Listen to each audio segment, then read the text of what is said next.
we check into a hotel the other night. We drive overnight for we finish filming. Right. And then we drive overnight for 2-3 hours, whatever it was. Yeah. And we arrive, I don't even know where.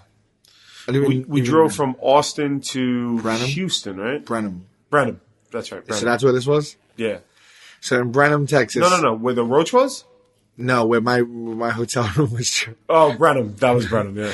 We get to this place, and we pull up at 1:30 in the morning. Right. Okay? We filmed all day. We drove through the night. We get to Brenham. It's 1:30 in the morning. Right.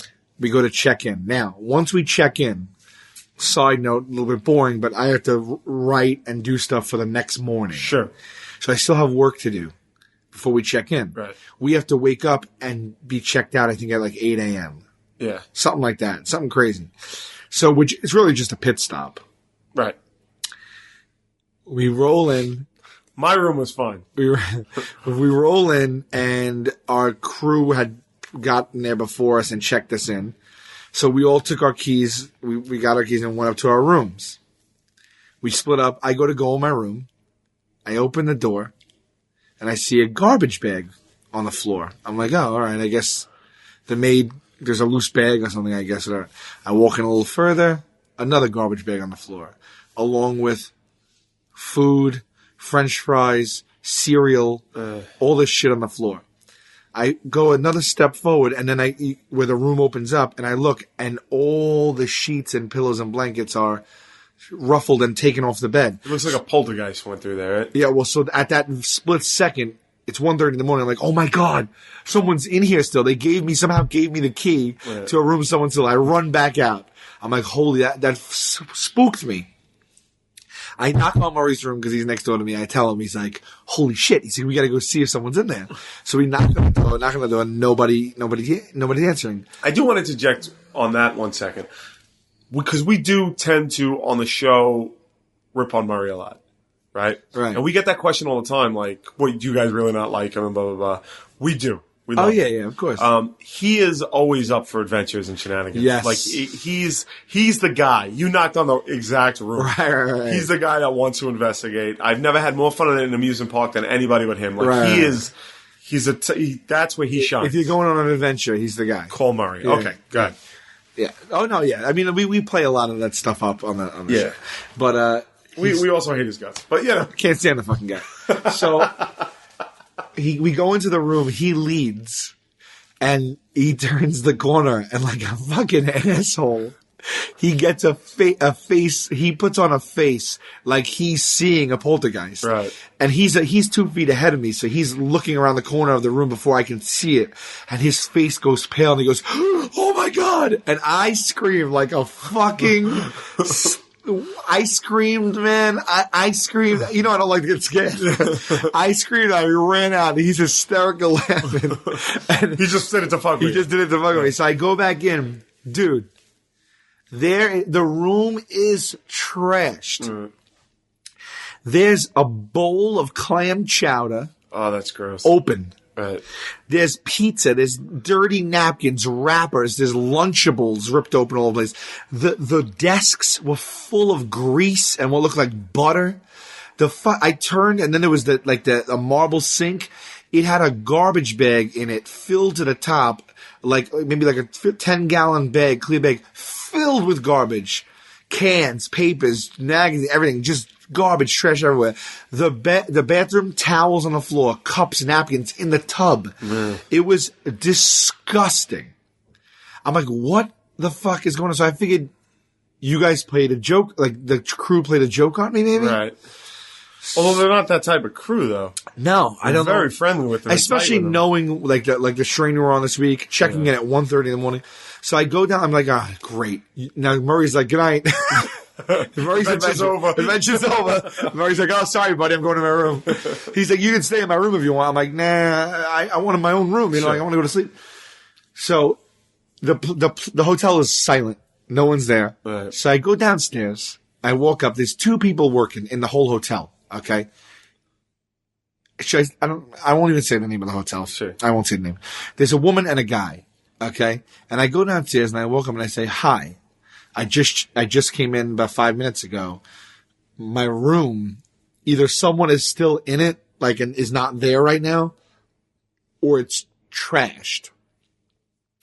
And the lady says, that's impossible. So I said, well, why do you say that? And she says, because the person that was in your room before you is a VIP. So you're a liar. Right. I don't know what, like, so what do you, like, what's your theory then? I came down at 1:37 a.m. just to tell you a funny little lie and then hop away. Well, I said to her, well, that's all well and good, but he's a VIP slump. Sure. He trashed the room. She said, well, there's no reason for him to do that. I said, you know what? Let's not argue the merits of this guy's character at 1:37 a.m. Give me another room, and then you can go see the room for yourself. Right. To which she says to me, I'm sorry, there are no other rooms. Right. And I said, that's a joke. And she said, no, it's not. And I said, it's Tuesday in Brenham. It was a big hotel. Yeah. I said, oh, I get it. And then I said, you know, they're playing a fucking joke on me. They got it all the way down to the lady at the front desk. I said, this is a joke. You're joking when my crew set this whole thing up. She's like, no, I'm not joking with you at all. I'm like, there's not a single room for you to put me in. She says, no. I said, well, what are the options here? She says, well, I'll have to go upstairs and clean it. Give me a half hour. To which I'm like, it's 1:37 in the morning. Right. I said, I don't mean to be like I don't mean to be out of line. I said, but that's unacceptable. Right. I have things to do right now, and I have to be up in a few hours. Like, this is not what happens when it's 1:30. Like, you guys have plenty of time to rectify this situation. Like, why is my room trashed? Right. So she closes the front desk. She locks the front door of the hotel. Right. And the two of them follow. And this is a nationwide brand name chain of hotel. They go up to the room. We walk in. I'm like, look. And she's like, oh, wow. And the guy's like, whoa. And she's like, I can't believe it. I don't understand why he would do this. And I'm like, would you think I was lying? And I was like, look, I can't wait a half hour for you. Like, they started cleaning it with me in the room. It was the most awkward thing. Like, I was holding my backpack and my luggage, and they were, like, pulling the sheets off the bed. She's, like, cleaning up clam chowder. And then she's like, she tells the guy, go get the vacuum. I was like, listen, I said, guys, I can't stay here. I got news for you. I can't even stay here anymore. Right. I'm not supposed to see this part. Right. My eyes and we're not supposed to see that as customers. Like, I've seen behind the curtain now. Right. Like, I've seen Oz. See, I thought that you would maybe be interested to see exactly the process that goes into it. But the process that goes into it is they're going to do the best they can to make it look. I never thought, like, I try not to think of this when you check into a hotel. You've heard all the stories. There's load everywhere. Yeah. There's fucking everything. Don't ever touch that remote for the TV. Don't ever use the glasses. Right. You know, you've seen the reports. They wipe the glasses with the same thing they wipe the toilet with. Like, you know it. But you still don't think you block it out. Right. Well, I saw it.